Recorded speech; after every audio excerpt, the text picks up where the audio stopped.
talking about your vocals getting better and better as you age. They sound stronger now than they did or they have done for a considerable period of time. So what do you attribute that to? As far as my vocal now, what I learned in those X Factor sessions with Steve Harris and finding that extra part of my voice, and then going on and making my own records. And a crucial thing for me is not working on tape. For me, working on tape is a curse as a singer because you've got to wait for the tape to rewind. So when I made my first solo album with Andy Sneap, I said, I don't want to use tape.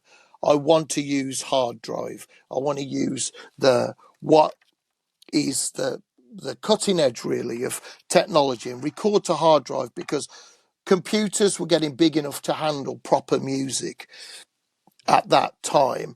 And that was it.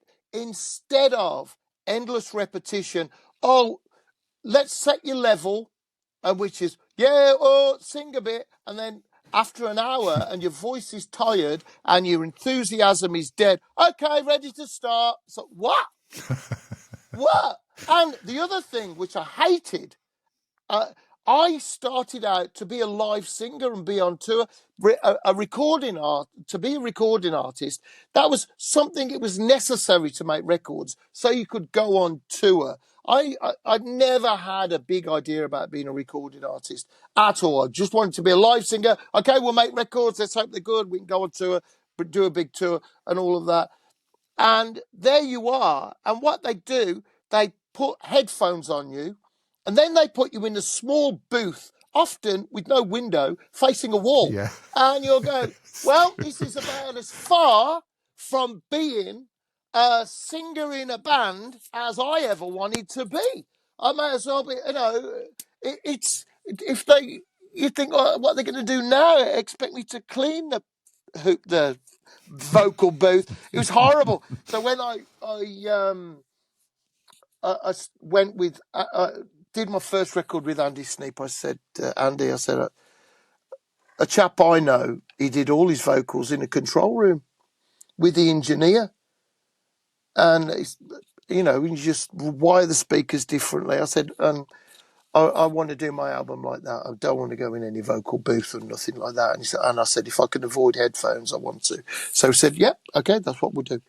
And that's how we did. And so that then, the results we got from actually singing acoustically in the room with the actual sound of the band in the studio, that was something else. And then just detailed bits, we'd use the headphones for, and it was something else. So that really started me on the path of being a recording artist. And also the lessons that I'd learned on records of the past, and I really wanted to use these new parts of my voice. And over time, those parts have become stronger. I've developed them. So now I feel I have a voice that can tell a story, that my listener, I can engage them in a different way because of all these different things that I can do, from the breathiness to the power. I have all of this there in my toolbox to go, you know what? This lyric sung this way with this melody and this chord and this music, that's how it's going to work. That's the best that we're going to get. That we're going to have the maximum emotional impact doing it that way. And so that's what I've been doing. And I'm a record producer. I revel in recording.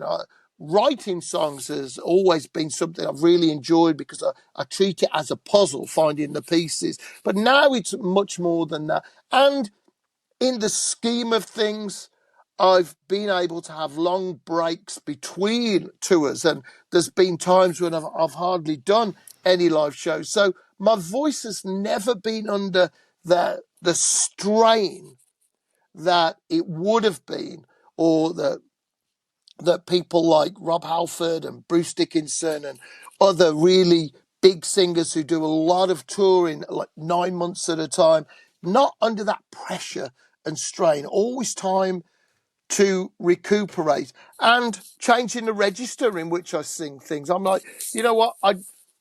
I'm not pursuing this high, hard, brutal note. What I'm trying to do is use the conversational, spoken part of my voice and put that into my Keeping interpretation. it fresh. Yeah. Keeping it fresh and original. Well, It's not easy, but you've managed to do it in the process, giving everybody what they want, which is a great heavy metal album. But we have violins, courtesy of the Dutch musician Anna Backer. We've got bagpipes from Vicky Kennedy, and there's lots of variation. There's lots to keep you interested and lots to just make you think, well, I wasn't expecting that. well, I feel unlimited, and whatever is appropriate. You know what? Bagpipes. What?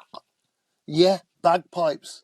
How do we find someone that can play bagpipes? Well, that's an amazing thing about the internet, isn't it? A few searches, and I'm in touch with someone, and it's like, yes, I'd really like to be involved in a project, have a go at it, and there we are, recording bagpipes in my home studio, and the loudest thing you can imagine. That is what, and my neighbours are absolutely gold because they're going, have the bagpipes turned up yet? Because you can't hear them, and it's just brilliant. And you know what? There's something about that instrument that it just made the hairs stand up on the back of our neck. And Chris and I, my co-producer Chris Appleton, we're looking at each other and go, wow, there's something about this. And you know, there is an instrument that is created and played. I don't know how old the bagpipes is, hundreds of years old. And that's playing the melodies from my song. We chose the melodies from the Circle of Stone album and from the story, right? If we have this and put that onto the bagpipe and playing those melodies that I've written, you go, wow.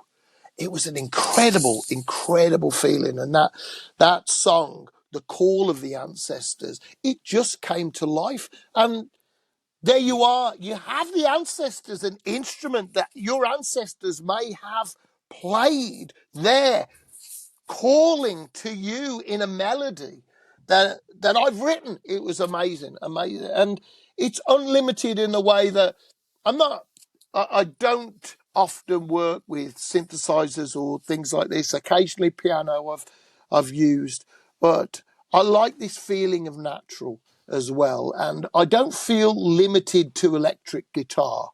I feel what is appropriate, what's going to bring this to life. And that's how we had it. And then with Anna Backer, I've worked with her off and on with different things, with Thomas Fison on classical guitar. She's done amazing things for me on my Infinite Entanglement trilogy. And we thought, you know what would be great here? Some violin. Let's give Anna a call. And we did, and she just came up with something absolutely fantastic. And the sound of a violin in the hands of a professional, but someone that is musical. She just feels things, and she has great improvisation as well. And it was incredible. We got back some of the recording from her. Wow. And it transformed it. It lifted the whole Circle of Stone album up to another level. And it has the most traditional riff-based metal on there, and also it has these exhilarating melodies. It has this, I don't know, this unreal ghostly sound of the bagpipe, and then what Anna does with that violin. But it's not everywhere.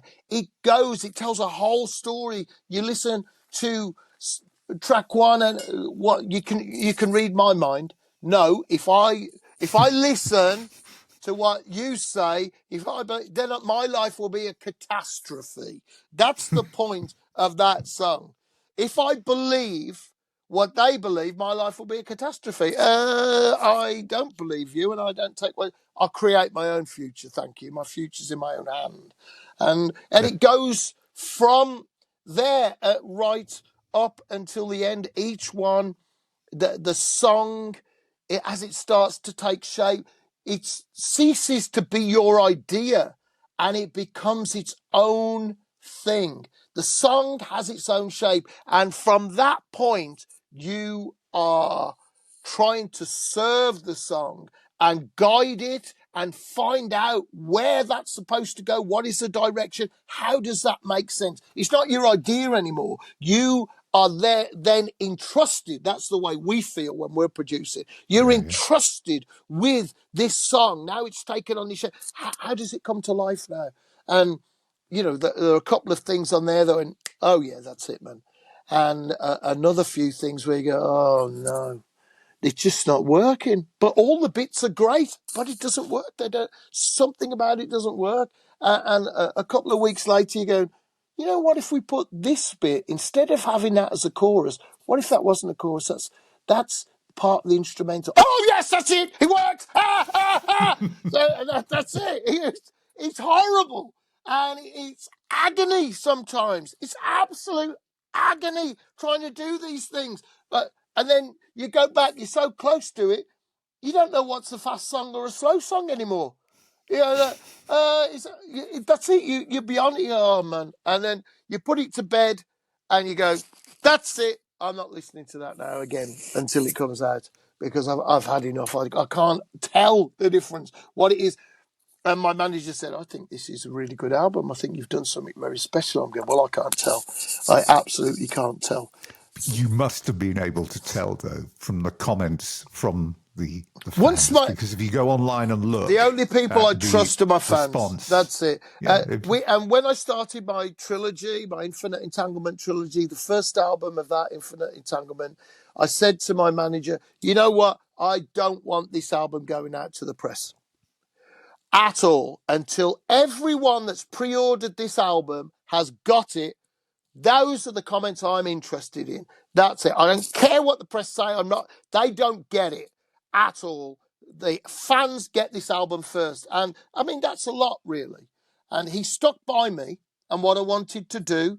And the fans got the Infinite Entanglement album first. That was it. And that was a point of honor for me, that the people that trusted me the most and were actually invested in it, they got it before anybody else could comment on it. And it was their comments that I trusted. And the same with this, really. No matter what people said about it, it's only when I saw comments from fans and spoke to fans and they said, oh, I like this song, or this song means something, or I like this album better than this other album, or that's when I'm going, okay, these are people that actually understand what I do. They're invested in it. They've been with me a long time. Yeah, that's when I start to believe it. And then the absolute terror and joy of performing the songs live.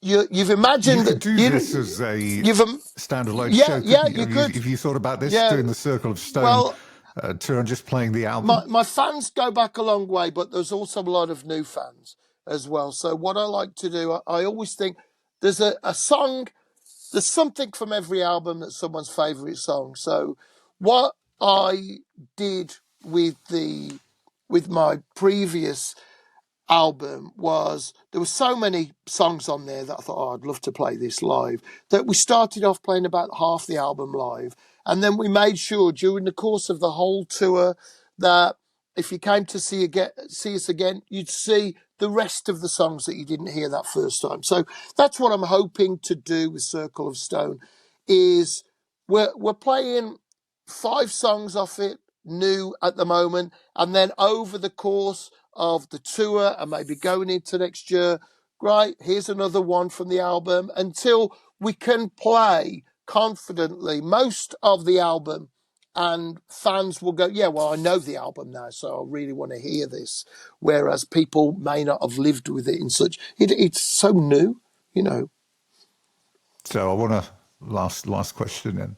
Your view on life now, has it changed since the heart attack? And I don't mean, diet, food, exercise. I mean mentally. Have you got a different view on how to live your life? I don't think it's now? much different. I really don't think it's much different. I struggle with the diet, but that's the nature of how I live, and my job is a big part of that. I don't think it changed that much. I feel like what happened was, it's right. You've got to stop now, because if you want to do all the things that you're supposed that you think you can do, you've got to stop. And you've got to get yourself sorted. That's what I feel it's done, because I was looking forward to performing my songs live. I was looking forward to going on tour, looking forward to seeing my fans, just, trying to get a little bit bigger, just fill the rooms that I play at the moment, and tell these stories and sing these songs well. And my life isn't normal, and I'm not leading a normal life. I feel that it was just going to be snatched away.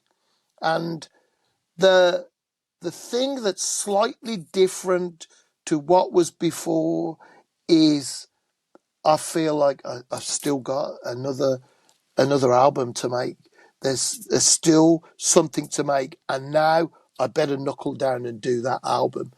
I better catch these ideas. I better keep them together. Everything else I was trying to do, I was trying to spend a bit more time with my family. I was trying to keep my wonderful fiance close, and plan our wedding as well. All of that was happening, and I had those values. I stopped drinking nearly 5 years ago. I stopped, alcohol. I'm not a raging alcoholic, but I'm not getting any benefit, and I think I've drunk enough now. So, so, so I'm just going to stop that, and that's been a big help to me.